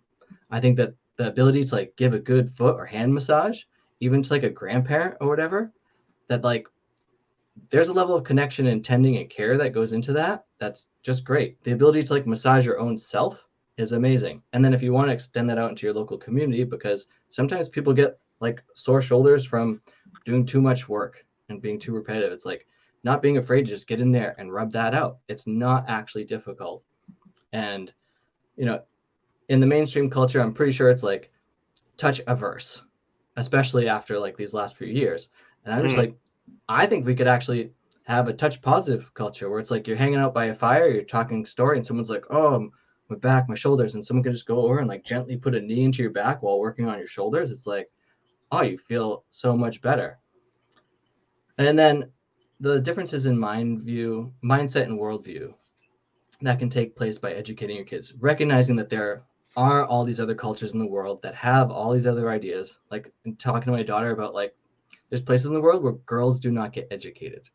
There's places in the world where only the rich men have the right to participate in society. The more you can just be aware of those things and again, pick up the pieces that are beneficial and drop the ones that are negative, I think the better off we're going to be. There's also a piece of like having a gratitude practice, like recognizing like every day I wake up, wow, this is a blessed opportunity that I have to be alive and to do something. And oh goodness, the sun is still shining today. That's incredible. Who knows when that will stop? Having gratitude for like the smallest and the most insignificant things all the way up to like whatever major achievement we've done. Because I see a lot of people out there and their kids will be like, you just gave them some awesome gift. And then 5 minutes later, they're like, who cares, whatever, and blah, blah, blah. And they'll even say that to the person's face. You're like, maybe you don't understand how this works. The less gratitude you have, the less I care about doing anything for you. Yeah. And I see that even with adults who are like, ask a friend for help. And it's like, oh, can I borrow your car? I need a tool. And then they bring it back. The car's on empty and the tool's broken. Yeah. And they're like, thanks. And you're like, I'm sorry, that gratitude doesn't pass. I actually want my car to have at least as much gas as I put in it. And I want my tool to work. And if it broke, please replace it. Dude, if you loan me your car on empty, I'm returning it at full. Right? Like that's a tank of gas in return for running your car for a day or two. Yeah. And even teaching the kids that kind of stuff. It's like, you know, it sounds like your grandson is starting to get into like power tools and things like that. Yeah. And it's like there's a way to care for those things so that they continue to work, and there's a way to treat them like crap. And so just like that proper care of all the different tools, no matter what they are. I think go ahead. And like balancing a checkbook, learning how like to manage, if you're using credit cards still, how to use a credit card wisely, how to, you know, go to the bank and talk to a bank person and, you know, understand how to invest, whether it's like, we don't have 401ks here in Canada, but just how to invest your money wisely for your future so that you're not getting raked over the coals, and to be able to diversify in that and have some intelligence in like, oh, you want this shiny new fidget toy because your other friends are using it. Is that actually a good use of your money and the time and energy it took to get that? Or do you want to save up? My daughter is interested in baking. So she's like, I want a KitchenAid stand mixer. We're like, okay, we're not just going to go buy that for you. Well, no. So, but she raised the money to get one. Yeah. And it was just like, in doing that, then she's like, okay, now I'm going to make yummy treats to give to the people who sponsored this. Yeah. And then now she's using that. She has like a small, instead of a CSA, it's a CSB, so community supported baking project that she does every so often, where she'll send a message out to her email list and be like, hey, this weekend I'm going to do another batch of whatever amazing thing she's making. Yeah. And then they provide some money. Then they come and they get cupcakes or muffins or cookies, whatever it is. And it's just like, yeah, no, you have to greet the people who come. You have to engage with them. Yeah, you got to look them in the eyes when they come and say, thank you for supporting me, and receive the feedback without shying away from it. Yeah. Because and just like, you know, so here's a funny story about my kid. I had to go off island for a moment, do some shopping and car related stuff. And I left her in this waiting room, and there's a bunch of old people sitting in there, and she's working on a knitting project. And so she brings her knitting stuff in there and she plops herself down. And I'm gone for like 5 to 7 minutes talking to the clerk. And I come back and I sit down across from her in the room, and this old lady turns to me with her hand up and is like, your daughter's amazing. And I'm like, she's literally been in here for like 5 minutes. Yeah. And she's just chatting with them about all kinds of stuff going on. And I'm just like, you're basically a person, and you can talk to all these older people, like older than me people, without any like one way or another about it. And I was like, okay. And constantly getting the feedback that this parenting thing is going well. I think each kid's different, so I'm curious to see how my other two that are 2 and 4 months go. Yeah. I but I hear a theme running through all of this that's kind of the theme that I try to bring to my grandkids now, and I always do with my son, is the biggest skill I'm trying to teach is self-regulation. 100%. So I as an anarchist, I take most of the authority around me and cast it off, and somehow I'm not dead because I don't go do things that are illegal just to be spiteful of the fact that they're illegal, or things that you shouldn't do just because you shouldn't do them. So I have foxglove that grows on my property because it's a pretty plant, but it's also digitalis and will kill you. I don't go eat it because I'm not supposed to prove that I can do what, so there's a self-regulation that we all have. And what I try to teach my grandkids now, and I always try to teach my son, was I hate rules for you. I don't want any rules for you, but we have them until you're not going to end up dead, sick, in jail, kicked out of things you want to be involved in, right? So every time you give me the opportunity, by demonstrating that you don't require the rule, I'll remove the rule. And if I have any rules for you by the time you're 18 years old, I have failed. Totally. Absolutely. And that is that is the exact opposite of what kids hear. Kids constantly hear, you need to do what we say, and you need to do what we say forever. Like the establishment, the school system and all are like, this is how, like, your permanent record will follow you forever. Now, I don't know about you. I've never seen my permanent record. I think Sasquatch flew away with my permanent record in a satchel over his shoulder on the back of a unicorn across the rainbow, and it disappeared, right? But we have this nonsensical crap that we pour into kids as a society that, like, you must obey these things forever. Where what I want to teach is you must not do stupid shit that wrecks your own life. That's right. And if you're not going to do that, then I'm okay with whatever you do, even if it's not what I would do. Yep. And it's amazing. Like, I think kids don't like when I have that conversation with my 6-year-old granddaughter, it's over the head. But, my 11-year-old grandson's really starting to grasp that. And as I think back to his dad, it was about the same age that like, well, why would I have rules for you? I remember this with my son, like he was 11 or 12. Why would I have a rule for you if you didn't ever do the thing that I had the rule against in the first place? And he's like, well, you wouldn't. That would be stupid. I'm like, exactly. So the day that you can take care of yourself, my rules go away. And that's my goal in life, to get to as few rules as quickly as possible. Absolutely. To which, like, my 2-year-old the other day, it's starting to get cold here. And, in the summertime, it's okay to run around naked when you're a 2-year-old. Yeah. And so she was like, I don't want to wear clothes. Okay. And so for a moment, we were like, we're not going anywhere. So if you want to go outside and be cold, go learn what it's like to be cold for a moment. And then you'll learn not to do that. and so, what happens when you go outside and it's cold, you're not wearing clothes? You get a runny nose. Yeah. And in this day and age, you're like, I'm sorry, you're going to have to stay home today now because you have a runny nose. Yeah. And so we meet everyone on Mondays where we live to get together, and all the kids are then playing together. Yeah. So it was a Monday, and we're like, you have a snotty nose, you're staying home. And she's like, I want to go and play with my friends. Yeah. And I'm like, okay, I'm telling you it's cold outside. Yeah. And that you need to wear your clothes. Yeah. You need to wear your clothes because you get a snotty nose if you don't. And when you have a snotty nose, you can't play with your friends. So I'm telling you, you need to wear your clothes so that you can play with your friends. Yeah. I don't care. You don't want to wear clothes. You want to get sick. I mean, it's a hassle for sure. Yeah. But the real reason is I want you to play with your friends. Yeah. You want that too. And so rather than having like a no that we're giving them or like a rule set, it's like, what's their motivating reasons to do something? And I see so many parents either not stand behind their no, which is a terrible thing to do, as well as not giving the kids their own motivating reason for why they want to do something. Yeah. The only reason I can't do it is you said I can't. Like that. If that's nobody what your wants kids are that coming reason. away with, you're not teaching them anything because that's right. And I've seen this, like my nephew, his high school girlfriend was like one of those kids, like the parents completely controlled. Like tracked everywhere she went with her phone, couldn't go, like she couldn't come here for his birthday party because other boys would be here. Right. But she's going to go off to college in San Antonio. I live in the Dallas area. Well, so two things happened the day that she left. One was she went completely off that reservation. And two was a week later, she broke up with my nephew. And I was like, well, I'm not surprised by either one because this person basically was held captive. Right. So when you let a captive go, either they stay captive, right? You open the cage and the bird won't leave.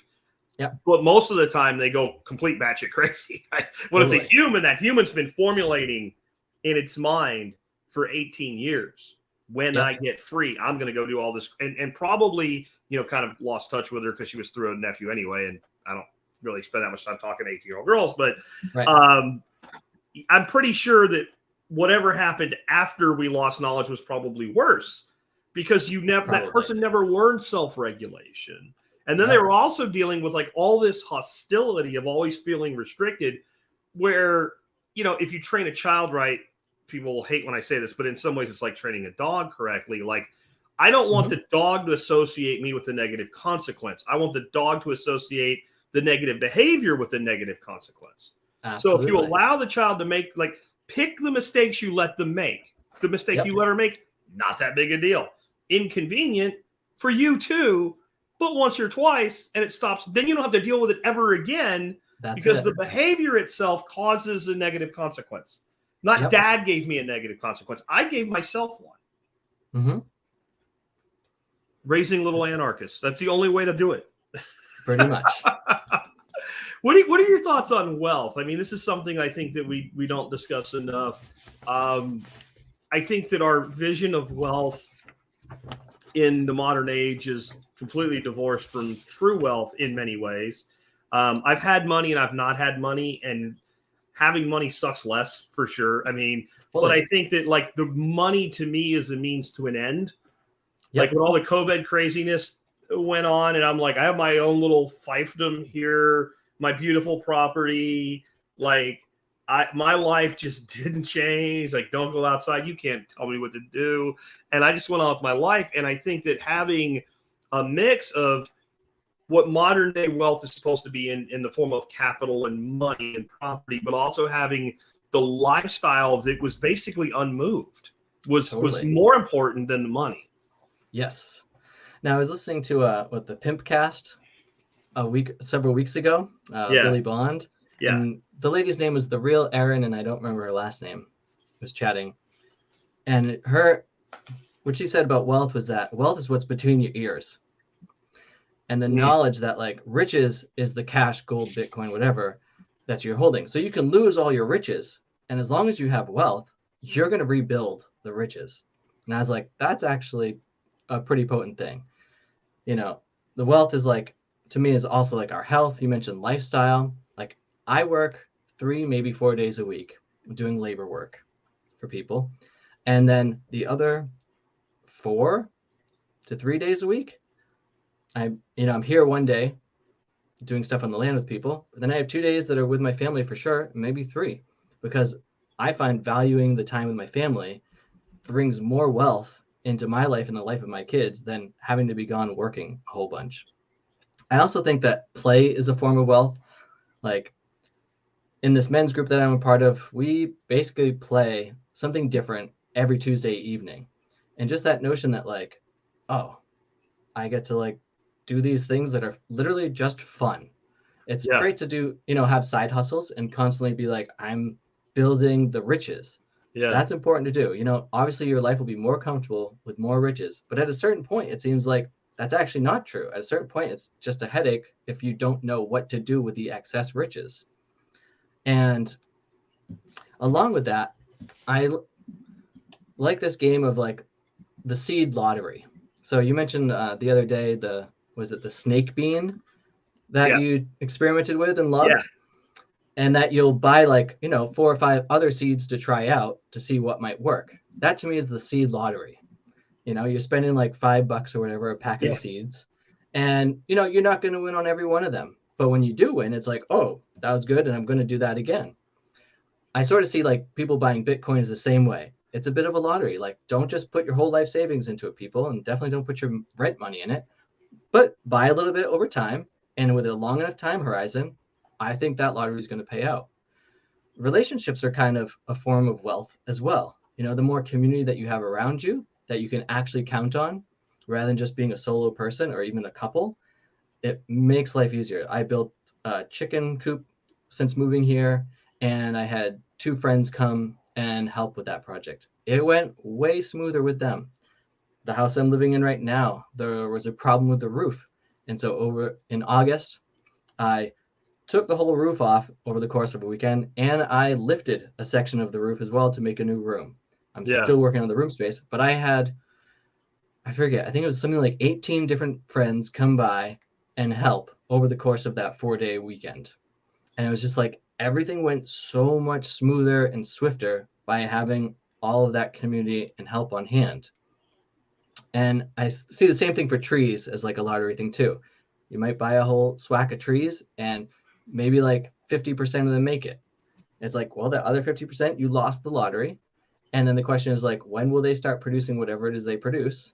Some years it's a bumper crop of apples, as a for instance, and other years you get none. That's the yearly lottery on apples. And when you have those different kinds of wealth, you can do different things with them. And again, that ability to share with other people when you have that excess, it builds more wealth, and that's like your social wealth. So there's like the physical capital, like the riches portion. There's your mental capital, which is your ability to troubleshoot whatever happens in your life and take on new skill sets. There's a spiritual wealth, which is like when we're having a conversation, we're coming from 2 different worldviews or 2 different, backgrounds on things. The ability to like rest in your own acceptance of yourself and not feel like the other person is, even if they are trying to persuade you onto what they're saying, just like, I don't need to move in here, but if you have a good point, I'll consider that and then take it on. Rather than all these people who are so easily manipulated by just like whatever comes across a screen at them, because so many people don't have a foundation in a spiritual path or a tradition or self-experience.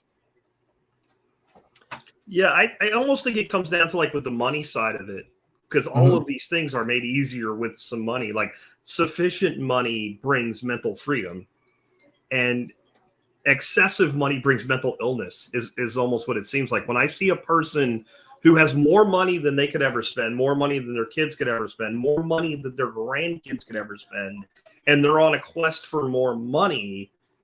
I think back to like when I did a podcast with Toby Hemingway about a year before he passed away on anarchism, and he said that in indigenous societies, that person that constantly wanted more and more and more, eventually the men kind of took them aside and said, okay, you can either stop it, you can leave, or we can kill you, because they recognize that as sociopathy.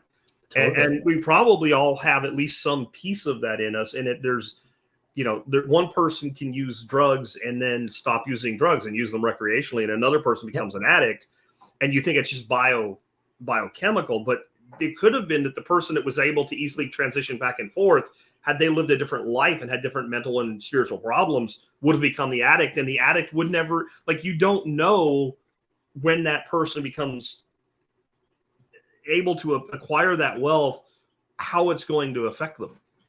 True. And I think the bifurcation point to where it's unhealthy is Buckminster Fuller, during one of his rants inside his patent. So he would put things in his patents that had nothing to do with the patent so that it would be preserved, because it would go to the patent office. So in his patent on a geodesic dome of specific design, one of his footnotes that wealth was the ability to survive a given number of days forward. Right. When that number becomes longer than you can expect to live, and it's not enough for you, I think then you've gone over to unhealthy. And to be fair, there are very wealthy people that are still very engaged in doing things, but they don't seem to really care about the scorecard of money anymore. Now it's, since I have the money, I should go do the things. But they seem to be the exception rather than the rule. And I would also say to that while I was traveling on my bicycle during those years, I very purposely did not try to work. I was like, most of the world lives on like $1 to $3 a day. Yeah. I bet I can do that. I live in the most affluent country in the world. Yeah. Our waste stream has more resources in it than most people ever come across in their life. And the notion that when I would go someplace, I obviously had my instruments with me, which is like a skill set. And so that's a form of wealth. But the ability to bring your skill sets into a given area and apply them for the benefit of that space is a form of wealth that can often get you beyond what the money could get you. And so a lot of great connections happened during those years of traveling or being in Hawaii, just from having different skill sets that I used when the moments were appropriate. And I didn't take the opportunity, but an acquaintance of mine was running a hydroponic setup where they're doing lettuce, and they were selling that to Costco, and they would run workshops on like how to do this for yourself. Yeah. And after meeting me, they were like, Reed, if you ever want to come and take our course, you can just come and take it. We just like who you are, and just come and be this. And that recognition of like who you are really matters so much. It'll open up way more doors than just having money, because there's plenty of people with money who are just like, I don't need you in my life. What skill set or thing are you putting on the table? Because if it's just money, I have that and I'm good. And I want to go do the things rather than just staying on make more money tracks. And so you're one of the people I've met that's literally fearless. And what I find and that doesn't mean you don't have any fears, but as far as life in general, you're fear like it'll work itself out. I'll be all right. And what I find is that people that live that way, either because of circumstance or choice, lost everything. And not necessarily lost, may have just walked away from everything. So dude that hooks up a 13-foot trailer to a bike and says, I'm just going to travel around and do whatever and try to avoid work, pretty much lived homeless, right? So when you say, well, we'll take what you have, I don't care, right? And people that go through major tragedies in their life, but they survive it and come out strong on the other side, like, well, I already lost everything once. Yep. When I was young, like one of the keys to like getting new opportunities and promoted in work was my literal attitude was I was looking for a job and I found this one. I don't need you. And therefore you actually became more valuable to the person who you didn't need.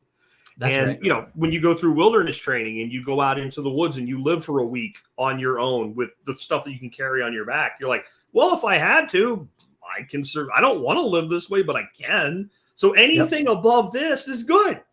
Yep. Right. So I think that people that have had some experience or they've been through a terminal illness that wasn't terminal, they thought they were going to die and they fought it and they came back and they're living healthy now. Like people that have been through anything like that, they tend to live a fearless life. And you almost wish that you could give it to somebody. Well, it's kind of like I don't we know would really if I benefit. would want that. Like, would it ruin it? Like, if you could take what you got through life experience and hand it to somebody, would it be like giving them, like when your daughter wanted the sand mixer, if you just gave it to her, it would not have the value that it was because she earned it. Certainly. And a lot of people in, the Western world are lacking rites of passage. So yeah, we have this ridiculous thing of like adolescence, where it's like most cultures, you were a boy and then you were a man, or a woman, a girl, and then a woman. And there was a clear rite of passage to enter that new stage of life. And even just in all those different pieces you're speaking to, all of them, from like almost dying or losing your job, are all living on the edge of your life. And when you do that, you experience more life. You remember how precious this life is, and the notion of like, yeah, I could drop all this now and go and do a different thing, or figure it out when I get there if I don't know exactly what I'm going for. But just, I would rather be alive and living than to go in the same, tire treaded track that everyone else has gone down. And where are the lemmings going right now anyway? And so, I think a lot of people over these last couple of years have really woken up to the notion that like the current systems don't care about us. The idea of healthcare, that's really just like keep pushing illnesses. As long as you're sick, we can make money from you. When you equate care with insurance, you're not talking about healthcare. That's right. You don't call your car insurance car maintenance. Totally. Right? They're not the same thing. Yep. You're definitely on something too with the rites of passage. Like I've talked about that a lot, that we used to have, like every indigenous society has kind of ritual that brings boy to man and girl to woman. Absolutely. And I don't think it matters what it is. I think it matters mostly that that it's a thing. Totally. And that when you do that, you generally speaking have, whatever your community is to witness, at least when you come back. Like you might leave and go just like with one other person or a group of people out for that rite of passage. And then once you've completed that or failed, then you come back and you are a witness, and either you're having succeeded or failed by the group. And if you failed, then you're probably gonna have to go out next year and do it again and just keep doing it until you pass. Because really, we can't function in a society of boys and girls. That doesn't really work in the long run. That's another problem too, that we even say that I hate the term raising children. Absolutely. I'm not raising children. I'm raising young adults.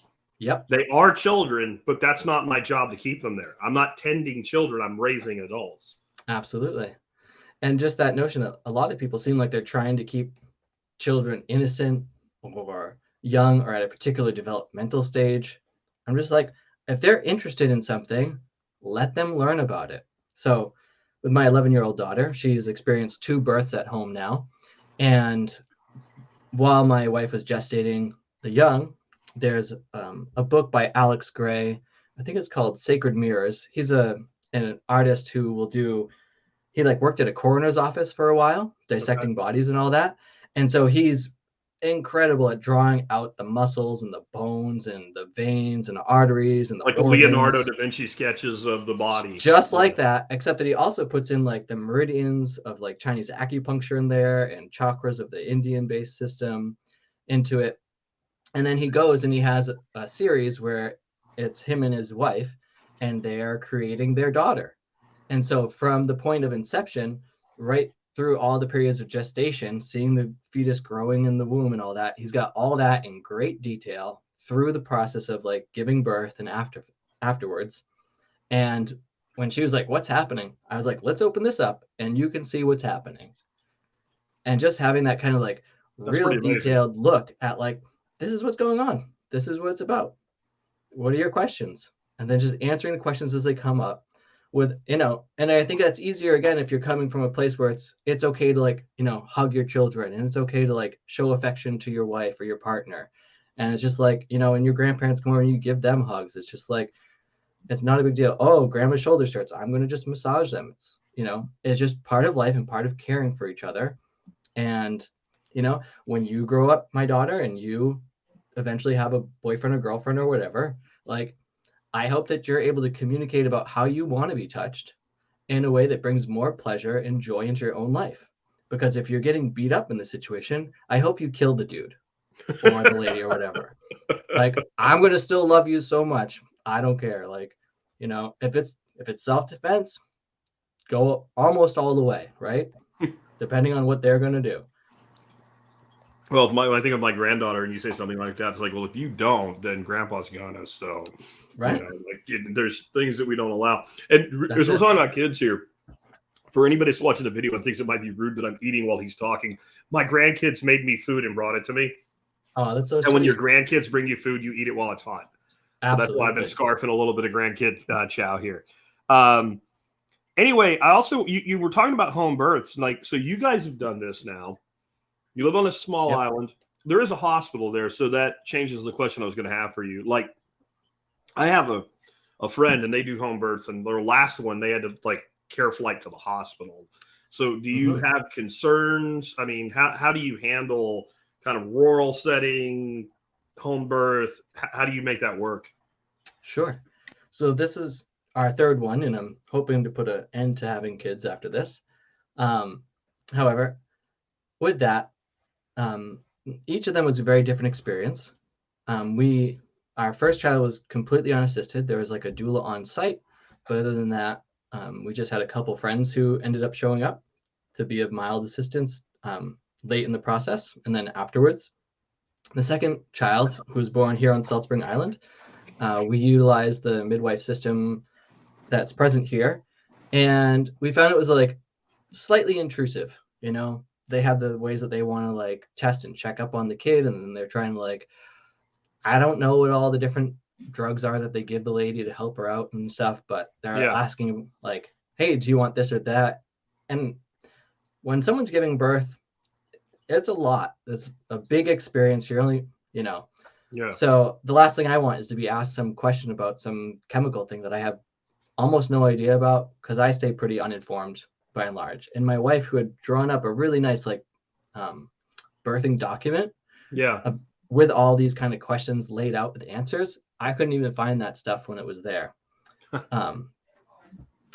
But that child was born essentially without difficulty, and it was pretty great. So our last child, who was born in our new home, and was born in a birthing tub, an inflatable one.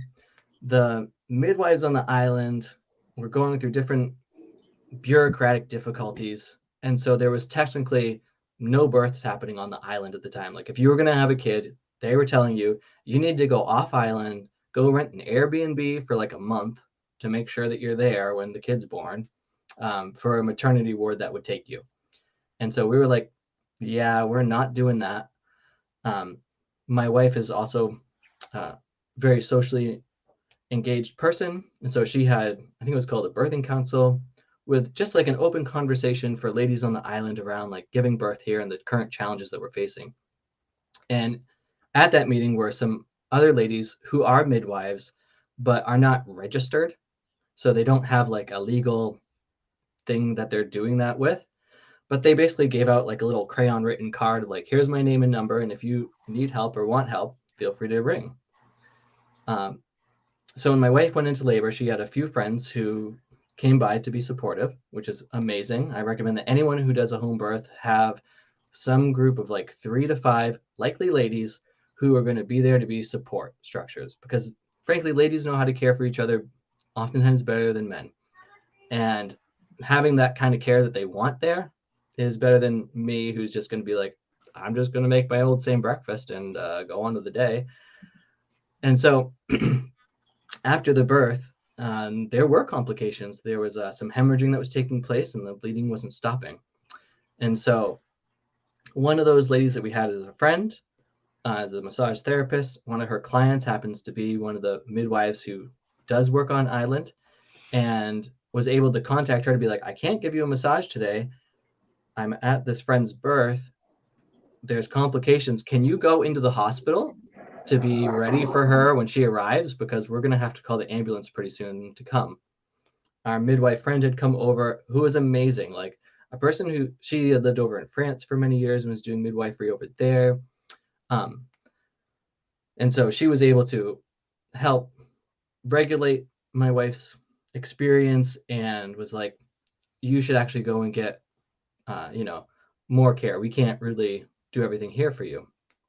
So we called the ambulance. They came, they picked my wife and I up and the newborn.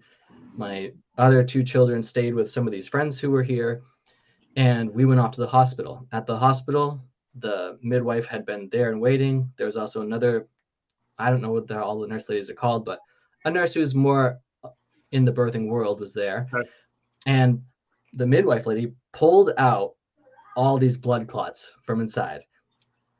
That's extreme stuff, but that's going to happen with births.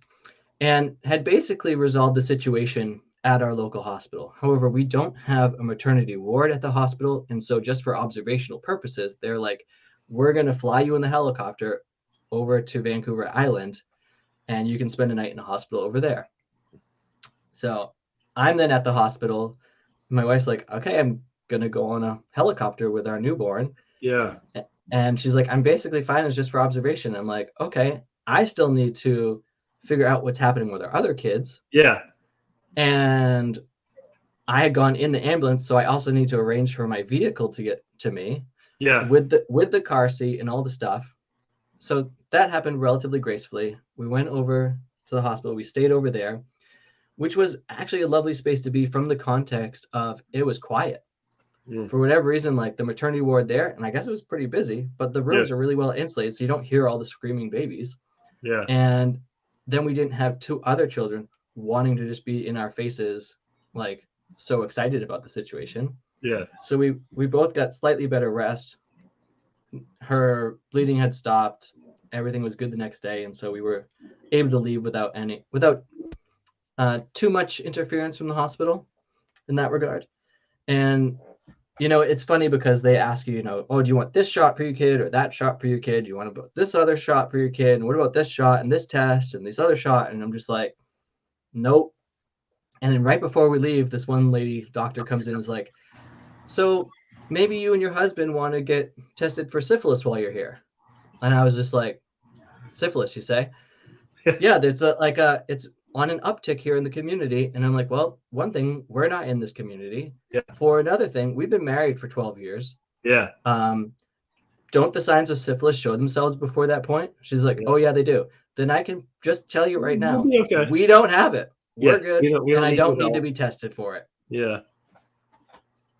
And so then we came back home, and it's been essentially pretty smooth. I mean, when you lose that much blood because of blood clots, it takes a long time for your body to replenish itself. And when you're breastfeeding at the same time, you're feeding for 2, you got to eat like you're eating for 3. So you're having really strong iron supplements around, eating lots of bone broth and red meats was just like on the table as things to do. And so if you are going to have a home birth, try to make sure that your, whatever preserves you have around are stocked on the heavy with those iron-rich foods. So that way you can feed your partner that when they come home.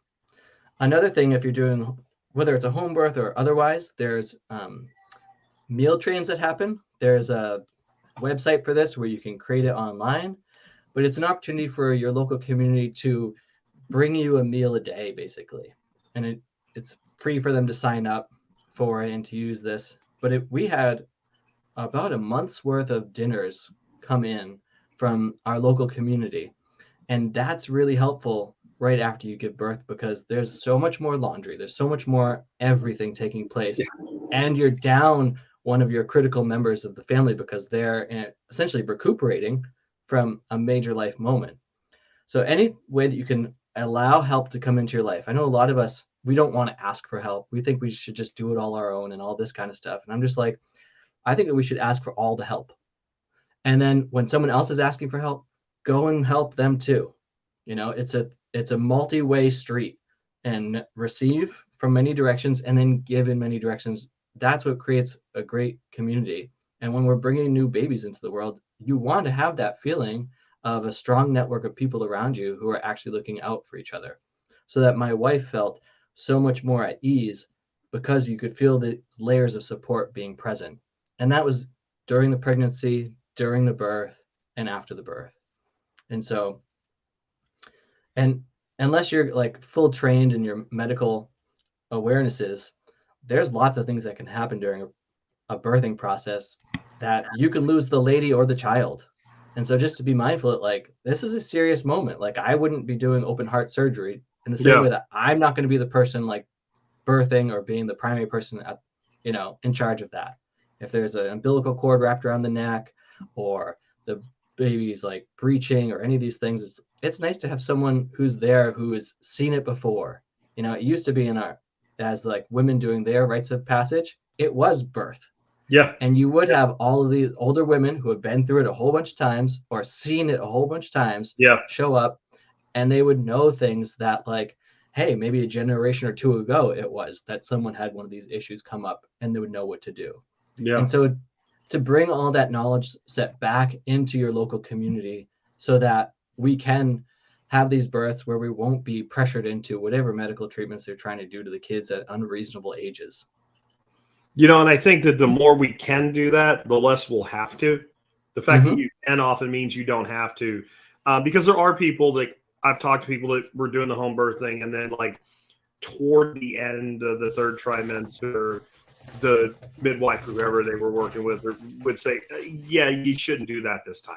Like there was a complication that could be seen in advance, and like this needs to be in a hospital. So there will be times we have to do that. But when people don't have to rely on the hospital stops becoming this hegemony that tells you thou shalt have all these injections into your child or what have you.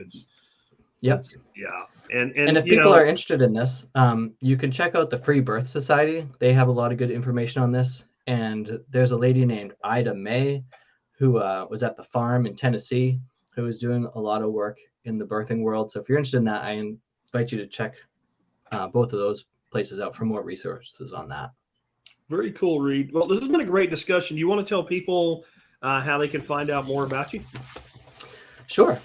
You can go to my website, bendingreeds.com. It's up on the screen there. That's great. Thanks for that. And you can also go to my YouTube channel, which I think has the same name. And I don't know how this is going to work, Jack, but I liked when you had the welder on this past week, and he was like, let's give away a welding unit. And I was like, oh, that's good. Oh, I'm going to be on. I should figure out something to do for people too. Okay. And so I was like, I wrote this book. Let's see if it shows up there. There it goes. It's and oh yeah, that's funny for people. Anyway, I got 4 of them left here. Okay. It's all shiny, so it's not going to work. Oh, there's my mat cover. And my thinking is I am trying to get my YouTube subscriptions up to 300 so that it links up with the Odyssey and all that information can get over there. And I was like, let's see if people will. I don't know how it works well, but I would like to give these books away to people. I love to hit that 300 mark on the YouTube subscribers so that it can link up and we can share this information. And then I can speak all kinds of stuff over there and not worry about it disappearing. And I'm in Canada, so I know there'll be some kind of rates for shipping, whatever. I'm not too worried about that. But I was thinking, if you're interested in it, and I don't know how it works totally, but if people want to contact you and or me, subscribe to my YouTube channel, I'd be happy to ship out these books to some of your viewers out there. It's kind of prose writing or poetry type of stuff, free writing, and it covers a wider range of topics. And if you're questioning, like when I was talking about the mental and emotional and spiritual bodies, it gets into some of those like fine nuanced spaces. And from the people who have read it, they say like, oh, you were able to express some things here that I felt, but didn't have the words for. And so if you're looking for some more like the words and things like that, this could be a way to get into some of that. Why don't we do this then? Since you're looking for people to subscribe to your YouTube and there's no way for me to verify that, why don't we say that people get, I don't know, next 48 hours or however long you want to subscribe to your YouTube and contact you. Say, I Sure. subscribe to your YouTube, and here's my YouTube username. Yep. And then you figure out how to select 4 out of that. How's that sound? Sure. All right. That So sounds that's great. what it's going to be, folks. And that opens it up to people not in the live stream. That opens to the general audience. Yes. There will be a link to Reed's YouTube channel in the audio notes that will go live about 1 hour after we wrap up. And we're heading toward that now. And you can click that link and find his YouTube channel. If you don't, just go ahead and find it for yourself. If you go to his website, again, it's bendingreeds.com. You can find videos there. And if you click on those videos, you can use those to get to his channel. Go ahead and do it right away. And then I guess they can email you. Do you want to give out your email? Yeah, it's Reed Richard, spelled like Richard, and it's Reed with 2 E's. Okay. 31@gmail.com. Okay. So Reed Richard 31@gmail.com. Is that correct? That's it. All right. So that's the email, folks. So subscribe to the channel and then quick email over to Reed and tell him I subscribe to your YouTube, heard you on TSP. Here's my username on YouTube. And that way you can make sure that you're not lying. You really did subscribe, because that'd kind of be crappy to do. So don't do that. Make sure you subscribe before you send the email. And you guys can work out how to get the books there on your own from that point forward. So I think that's a cool idea. And I really do appreciate you being with us today, Reed. This was a great discussion. It's such a pleasure to chat with you, Jack. It's really lovely to get into some of these different concepts and expand on like what it is to survive and to thrive and to live our best life. Well, again, I appreciate it. And you're always welcome back. Take care, man. All the best. All right, guys, real quick, as I wrap up here, want to remind you guys that you can always help support this show by doing your online shopping, starting where? tspaz.com. That's TSPAZ, tspaz.com. Item of the day today is the Lodge Carbon Steel Seasoned Skillets. They're on sale 20% off for the 10, the 12, and the 15 inches, which are kind of the best of the best out of the sizes there. You know, we talked about wealth today. And one of the things that I see as being a form of wealth is when you have a thing that's useful in your life, but it's going to outlive you. That's a form of wealth. There's a lot of no-stick cookware and shit like that out there, and you usually end up throwing it away a year or 2 or 3 at best after you buy it. A good carbon steel skillet is something that should live longer than you if you take good care of it. I have some that are 15 years old, and they're the best ones I have because the more you use them, the better. But I brought this around today because odd things started showing up on Twitter. I don't know where these feuds come from, but there's a big argument with the carnivore Bitcoin bros now. What's better for searing, stainless steel or cast iron? Well, you're both wrong. It's carbon steel. And if you go to any really badass restaurant, you go in the back and you look at what they're searing scallops and steak on, it's always going to be carbon steel skillets. And there's a reason. It's because it works really, really well. Now, I also added something to this review for those that want to maybe go to another level. There are French-made ones that are, I'm not going to say a lot better, but a little bit more precision-made. Some of the complaints I've heard about the carbon steel ones from Lodges, sometimes people say they're domed. I've never had a domed one, but the center might be a little high, things like that. I think a lot of times it's people that don't know how to cook. Right. So if you are not getting your skillet to temperature, or you're getting the temperature too high, or you don't realize how fast they heat up when they're empty, you can warp a skillet for sure.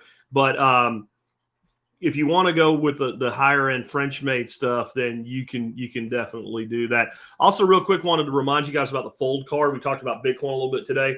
If you have to spend fiat dollars and you're going to spend them anyway, and they take a Visa debit card, then I would use Fold to pay that bill. I pay my server bill. I pay my health insurance. I pay anything that they'll let me. I pay with my Fold card. And I get sats back on money I was going to spend anyway. But the big reason I'm bringing it up today, it's the last day of November. Right now, if you use the links in the video below or in the audio notes for today's podcast, and you sign up for Fold today, if you haven't done so, you'll get 20,000 sats when you sign up through my link, and that ends today. So if you're listening to it on December 1st, you should get Fold anyway, but you won't be getting those 20,000 sats. With that, I'll go ahead and wrap up. I really appreciate you guys being with me today. I did want to announce we do have a sale running on Member Support Brigade, though. The discount code is really, really easy to remember. It's Christmas, all one word, Christmas. And you can get MSB for $35 a year instead of $50. Just the discounts we talked about with the two sponsors alone today, it would more than cover just from those discounts. There's about 70 total discount partners in the MSB. So I've been saying I'll give you a discount code, and I just hadn't gotten around to doing it. Had a lot of technical issues recently that I've had to work out. So we've got those worked out. So, hey, consider becoming a member today. And it wouldn't make a bad gift, Christmas present either, to give somebody a membership in our member support brigade. With that, it's been Jack Spirko with another edition of the Survival Podcast, helping you figure out how to live that better life if times get tough.